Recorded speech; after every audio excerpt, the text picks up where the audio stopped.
안녕하세요 여러분. 출산을 교육하고 순산에너지 팍팍 보내드리는 둘라 로지아입니다. 오늘은 산전산후에 이것만은 꼭 있으면 좋을 것 같다 10가지에 대해서 말해 볼 건데요. 제가 꼽는 이 10가지 중에 첫 번째는 바로 일기장입니다. 일기를 써본 지 되게 오래되셨죠. 산모들 관리하다 보면 정서적으로 우울감이 있다든지 아니면 불안감, 좀 두려움 그런 걸 겪는 분들이 굉장히 많아요. 여러분이 일기장에 매일매일 쓰지는 못하더라도 한 몇 줄이라도 이렇게 좀 쓰시면 좋을 것 같고요. 거기에 남편 욕을 쓸 수도 있고 시댁 욕을 쓸 수도 있고 아니면 의사 선생님이 오늘 왜 그런 말씀을 하셨지? 짜증나 막 이러면서 이런 것도 좀 써주시면 좋을 것 같아요. 또 가끔은 내 내면에 있는 불안감, 두려움 이런 생각들을 좀 옮겨 적다 보면 나 대신에 일기장이 욕도 해주고 걱정도 해주고 굉장히 좋을 것 같죠. 산후에는 일기장을 산후 우울증이나 아기 키우면서 힘든 거 그리고 또 마찬가지로 이 사람 저 사람 욕도 좀 쓰고 그죠? 그렇게 하면서 좀 마음을 가볍게 가져가시면 좋을 것 같아요. 두 번째는 손목 보호대 앤드 테이핑이에요. 한 30 몇 주 정도 됐을 때 선생님 저 여기 건초염 생겼어요 이렇게 말씀하신 분들 되게 많아요. 그 건초염은 모든 산모들이 생기는 건 아니지만 제법 많이 생겨요. 임산부가 할 수 있는 게 별로 없어요. 근데 테이핑 요법이라고 해서 건초염이나 요통이나 아니면 어깨 결림 다양한 증상들에 대해서 대처할 수 있는 것 중에 하나가 바로 테이핑 요법인데요. 이렇게 산전에는 테이핑 요법으로 어떤 통증 같은 걸 좀 줄일 수 있고 또 산후에는 손목 보호대가 필수적으로 필요해요. 왜냐면 산후에는 아무래도 뼈가 좀 약해져 있는데 아기를 계속 안고 달래고 이렇게 수유하고 하다 보면 가장 많이 쓰는 게 또 이 손목이에요. 그리고 앉았다 일어났다 할 때도 자꾸 손목을 짚게 되는데 어른들이 자꾸 옆에서 손목 짚지 마 라고 얘기를 하시지만 그게 쉽지는 않더라고요. 그래서 저도 손목 아대를 이렇게 샀었어요. 산전에는 테이핑, 산후에는 손목 보호대 이 두 가지 꼭 필요할 것 같아요. 세 번째로 말씀드릴 건 복대인데요. 임신 후에는 복대하지 마라 아니면 임신 후에는 복대하면 뭐뭐뭐가 안 좋다 이런 이야기들 때문에 복대를 안 하시는 분들이 많아요. 근데 제가 어떤 영상에서 임산부 요통에는 복대가 유용합니다 라고 글을 올렸더니 진작에 복대를 할 걸 그랬어요 라고 말씀하신 분들이 있더라고요. 사실 임신 후기에 복대가 좋다 나쁘다기 보다는 이거를 했을 때 임산부가 너무 답답해 하거나 불편해 하면 하지 않으시는 게 맞고요. 다만 임산부가 배가 너무 빨리 쳐졌거나 내가 허리가 좀 많이 아프다면 복대를 쓰시는 편이 좋아요. 그리고 산후에도 저는 가끔 이 임산부 복대를 썼었는데 임신 때 했었는데 산후에 이게 맞을까 싶지만 그게 또 맞더라고요. 그리고 이게 길이 조절이 되잖아요. 그래서 산전산후에 임산부 복대 쓰실 수 있으니까 요거 꼭 준비하셨으면 좋겠습니다. 네 번째로 말씀드릴 건 이건 이미 여러분들에게 많이 있을 거예요. 바로 유산균이에요. 임신했을 당시에는 아기를 위한 거다라기보단 산모를 위한 거예요. 그러니까 산모가 이제 철분제도 먹고 위장 기능도 떨어지기 때문에 또 가급적이면 변도 잘 보고 장 기능을 좋게 만들기 위해서 유산균을 먹는 건데 반대로 산후에 유산균을 드시는 건 아기를 위한 거예요. 왜냐면 모유를 먹이실 경우에 굉장히 많은 성분들이 아기에게 전달되는데요. 엄마가 먹는 게 또 그만큼 중요하고 신생아들 같은 경우는 장 기능이 아직 활성화되지 않았기 때문에 아직 한참 더 커야 되죠. 그럴 때 엄마가 유산균을 먹고 모유 수유를 하면 아기를 아마 도와주실 수 있을 것 같고요. 유산균을 먹더라도 모유 수유를 하지 않는 경우라면 아기에게 별도로 유산균을 먹이는 것도 방법일 것 같습니다. 다섯 번째로 제가 항상 말씀드리는 짐볼이에요. 짐볼 하도 말씀을 많이 드려서 제가 출산교육하러 가면 여러분 짐볼 다 있으시죠? 하면 네 하고 대답을 하시더라고요. 이 짐볼은 임신 중기부터 충분히 쓰실 수 있어요. 20주 이후라면 얼마든지 짐볼 운동을 하면서 여러 가지 동작을 취하실 수 있는데 짐볼을 한다고 양수가 빨리 터지거나 아니면 아기가 빨리 내려오거나 빨리 내가 한 37주에 출산한다 이런 거 없어요. 그런데 간혹 빨리 출산하기 싫어서 운동 안 하거나 짐볼 안 하는 분들도 있는데 짐볼은 그냥 가볍게 운동을 하실 수 있는 거예요. 걷기나 이런 게 나는 힘들다 아니면 걷기를 잘 못하겠다 밖에 나가는 것도 귀찮다 하면 집에 있는 짐볼 그냥 돌려주시고 특히나 임신 후기에는 진보를 되도록 많이 사용하셔서 허벅지 안쪽 근육 또는 회원부 주변 근육을 풀어주시면 좋아요. 그런데 이 진볼이 산전에만 끝나지 않고요. 산후에도 진볼이 정말 유용한데, 왜냐면 이 진볼을 갖고 아기를 이렇게 바운스를 하면서 재울 수가 있어요. 정말 좋죠. 산후에 재앙을 했건 자연분만을 했건 자연 출산을 했건 우리가 골반이 어느 정도 틀어져 있게 마련이에요. 왜냐면 임신하면서 우리가 출산을 준비하는 동안 릴렉신 호르몬 때문에 이 골반 뼈나 이런 게 굉장히 유연해져 있다 보니 어느 한쪽으로는 틀어져 있거든요. 그래서 이 좌우 불균형을 맞춰주기 위해서는 짐볼로 골반 돌리기를 산후 운동으로 하시는 게 좋다고 저는 봐요. 짐볼로 골반 운동은 산전 산후에 전부 다 유용하다는 거 잊지 마시고요. 만약에 이 영상을 보시는 분 중에 짐볼이 아직 없다면 짐볼을 내 키에 맞는 걸로 꼭 오늘부터 준비해 주세요. 6번째로 추천드릴 제품은 바로 바디필로우인데요. 저는 첫째 때 바디필로우 살 생각을 못했어요. 근데 둘째는 임신하니까 몸이 더 힘들더라고요. 그래서 결국은 남편이 정말 대용량이라고 표현하기 뭐한데 정말 긴 바디필로우를 사줬는데 이거 없이는 이제 잠을 못 자겠는 거예요. 출산 후에도 옆으로 누울 때 이게 어깨가 약간 무너진다고 해야 되나, 이런 게 너무 힘들었어요. 저는 원래 똑바로 누워 자던 사람인데 임신해서는 계속 옆으로 누워서 자라고 하니까 그 자세가 너무 힘든데 바디필로우로 안고 다리 끼고 막 이러면서 자니까 세상 편하더라고요.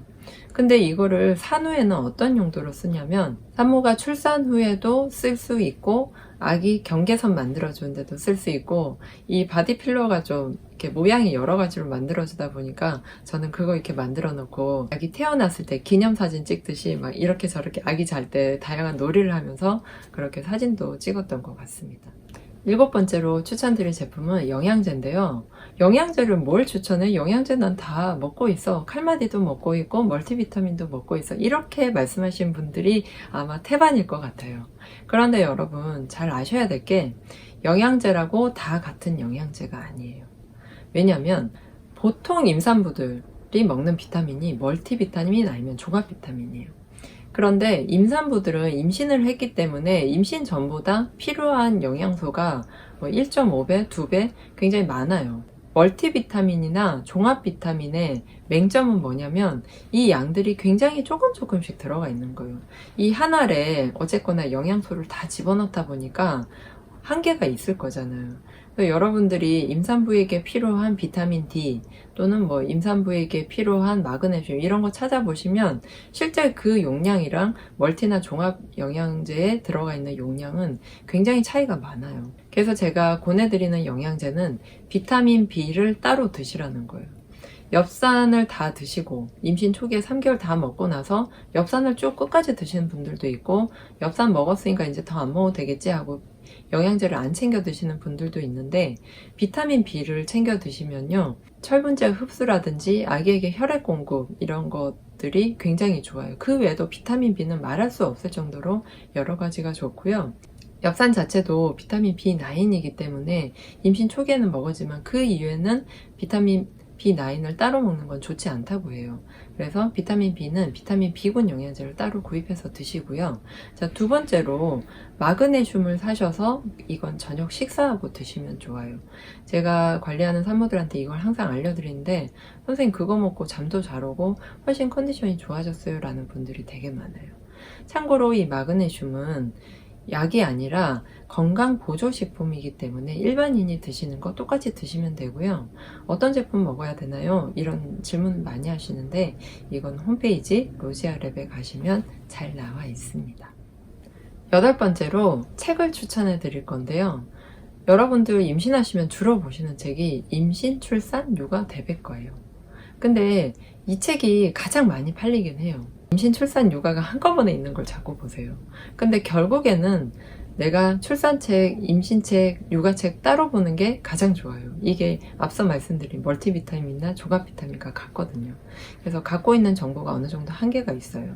육아책을 먼저 말씀드리면 똑개 육아라든지, 그리고 우리 아이 1년 동안 계속 키워나갈 수 있는 1년이 가장 힘드니까 그런 육아책, 그리고 이유식책 이런 것도 이제 따로 보시더라고요. 그런데 보통 이렇게 육아책은 또 많이 보시는데 출산책은 임신, 출산, 육아 대백과로 퉁치시는 거예요. 이 책을 봤지만 실제 내가 겪을 때는 뭔가 모르는 게 너무 많고, 그러다 보니까 항상 맘카페 가서 또 보다 보면 안 좋은 후기만 많이 보고 그럼 또 두려움이 가중되고 이런 식이에요. 그래서 저는 출산책을 그거보다도 차라리 출산 동반자 가이드, 이 책을 보시면 어떨까 싶고요. 자연주의 출산책이기는 하나 여러분들이 보시면 아, 출산이 원래 이런 거구나 하고 이해할 수 있는, 좀 가볍게 읽을 수 있는 넷네이처 산부인과 박지원 원장 선생님이 쓰신 우리 잘 낳을 수 있어요. 이 책도 저는 추천드려요. 9번째로 추천드릴 건 바로 유튜브 채널이에요. 유튜브? 이미 많이 보고 있는데 이렇게 생각하실 거예요.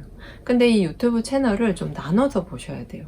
내가 출산 관련된 정보를 들을 수 있는 거, 그거는 로지아 채널을 보시면 되겠죠. 임신 출산은 그거면 될 것 같고요. 육아 관련돼서 또 볼 수 있는 채널, 별도로 순산 운동이나 식단 관련해서 볼 수 있는 이런 거, 또 산후 회복을 위한 거, 요렇게 또 보시면 좋아요. 정보성만 보면 좀 재미가 없고 너무 이렇게 숙제 같으니까 브이로그 이런 것도 한번 보세요. 아, 이 사람들은 어떻게 애를 낳고 어떻게 키우고 있구나, 뭐 그 와중에 집안은 어떻게 꾸미고 있구나, 자기 관리는 어떻게 하고 있구나, 이런 것도 하나 보시면 좋을 것 같고, 임신, 출산, 육아와는 상관없는 채널, 내가 뭐 영어 공부를 한다든지 아니면 취미생활로 뭐 미니어처를 만든다든지 이런 것도 보시면서 태교 아닌 태교, 나의 취미생활을 해 나가시면 뭔가 워라벨은 아니고 임신, 출산, 라벨? 아무튼 밸런스가 좀 맞춰질 것 같습니다. 여러분, 마지막 10번째 두구두구두구두구 뭘까 궁금하시죠? 이거는 사실 노력이 좀 필요해요. 바로 일지입니다. 공책과 노트만 있으면 되지만 이걸 좀 꾸준히 쓰기가 힘들긴 한데요. 내가 임신 기간에 특별한 이벤트가 없고 노산이 아니고 V백도 아니고 그럼에도 제가 관리를 해드리다 보면 운동이나 식단이나 이런 게 조금 부족한 경우가 많이 있어요. 많이는 아니지만 조금은 부족해요.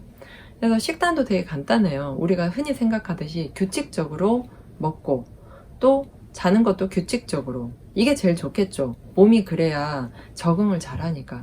안 그래도 몸에서 끊임없이 호르몬 변화가 일어나는 것 때문에 적응하기 힘든데 거기에다가 내가 먹는 거나 자는 거까지 불규칙하게 하면 굉장히 몸이 힘들어요. 그래서 이 일지를 써 보시는데요, 운동을 내가 하루에 얼마 했다, 그리고 밥을 어떻게 먹었다, 식단을 뭘 먹었다, 이렇게 쓰시면서 내가 단 거를 일주일 동안 얼마나 많이 먹었는지, 혹은 3일 동안 얼마나 많이 먹었는지, 그리고 3일간 내 컨디션이 어땠는데 운동을 어떻게 했는지, 이런 것들을 써 나가시다 보면 셀프 관리가 돼요. 제가 산전 관리나 막달 코칭을 해드리다 보면 보통 막달 코칭은 진통 와서 이제 병원 갈 때까지 코칭해 드리는 거예요. 37주부터 해드려요 라고 이해를 하시게 되니까 굉장히 심플한데, 근데 산전 관리는 뭐예요 선생님? 이렇게 많이 물어보세요. 이 산전 관리가 주로 해드린 게 결국 식단과 운동 그리고 컨디션 관리예요. 그래서 여러분들이 이렇게 일지를 쓰고 일기장을 쓰면 이 두 가지를 혼자서도 하실 수 있어요. 이런 게 좀 잘 안 되거나 내가 해봤는데도 뭔가 조금은 도움이 필요하겠다 싶으시면 저한테 신청을 하시면 돼요. 산전관리, 막달 코칭 이렇게 신청을 하시면 되고요. 다만 혼자서 할 수 있다면 식단 일지, 그리고 운동 일지, 나의 컨디션 일지, 이런 거를 한꺼번에 이렇게 한번 써보세요. 이게 처음에는 좀 귀찮고 다소 그렇겠지만 한 3주만 하시면 또 습관이 만들어지니까 요걸 뭐 나의 기분 상태는 스티커를 붙인다든지, 아니면 나의 식단이나 이런 걸 잘 지켰을 때 내가 나한테 주는 하트, 이런 걸 하면서도 좀 더 임신에서 좀 우울감이나 이런 걸 좀 줄이고 출산에 대한 자신감도 올라갈 수 있지 않을까 싶습니다. 여러분, 오늘 영상 도움이 되셨나요? 도움이 되셨다면 좋아요, 구독하기, 알림 꾹꾹꾹 눌러주시고요. 다음 영상에서는 산후조리원을 가지 않고 산후회복을 하고 신생아를 잘 케어하는 방법에 대해서 알려드리도록 하겠습니다. 우리 다음 시간에 또 만나요. 뿅!